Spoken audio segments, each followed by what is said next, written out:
আসসালামু আলাইকুম। আমাদের রাজশাহী বিশ্ববিদ্যালয়টা এবং আমাদের আন্দোলন করা শেষ, এখন সময় বাড়ি চলে যাওয়ার। আমার বাসা ঝিনাইদহ। আজকে রাইডটা হবে প্রায় 145 কিলোমিটার। এখন সময় প্রায় 6:45। এটা হচ্ছে আমাদের বিনোদপুর, এদিকে আমাদের ক্যাম্পাস। অনেকেই বাসায় চলে যাচ্ছে, এরা গাড়িতে যাবে বাসে, আর আমি যাবো সাইকেলে। রাজশাহী ইউনিভার্সিটি ত্যাগ করে এখন চলে আসছি ইউকেতে। এটা ইউনিভার্সিটি অফ কাটাখালী, রাজশাহী ইউনিভার্সিটির পাশে অবস্থিত। তো ভার্সিটি এরিয়া প্রায় শেষ, আমরা এখন ঝিনাইদহের দিকে চললাম। প্রায় 1 ঘন্টা সাইকেল চালানোর পর, এখন 1 ঘন্টা হয়নি, মাঝে 2-1বার ব্রেক নিয়েছিলাম। আমরা এখন বানেশ্বর থেকে আমরা এখন চারঘাটের দিকে যাচ্ছি। চারঘাট, বাঘা, এটা দিয়ে তারপরে ঈশ্বরদী যাওয়া হবে, সেদিক থেকে কুষ্টিয়ার দিকে।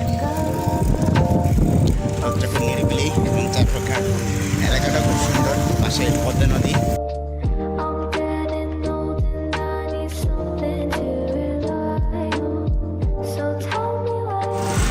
এটা চারঘাটের একটা বাঁধ, এখানে লোকজন মাছ ধরছে, অনেক বড় বড় খেলা জলের মতো বানিয়ে।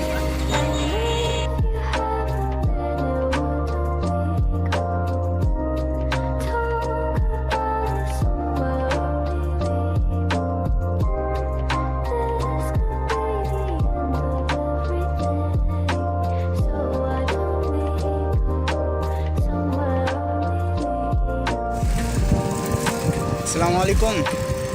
লালপুর কদর বাজারে 2 কিলো। আচ্ছা, আর ঈশ্বরদী?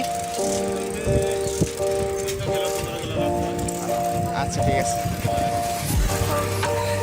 আমি এখন লালপুরে আছি, প্রায় লালপুরের কাছাকাছি, আর 2 কিলো।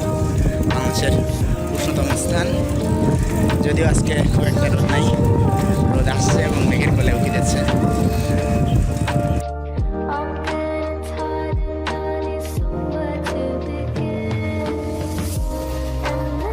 এসে গেছি ঈশ্বরদী রেল স্টেশন।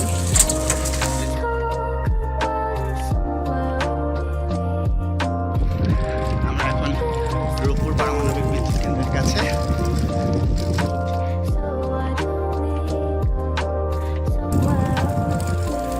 উপরে পাকশি রেল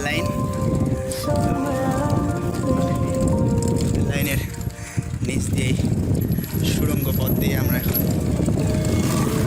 ব্রিজের দিকে যাবো। অস্থির রাস্তার সামনে এক গাদা গরু।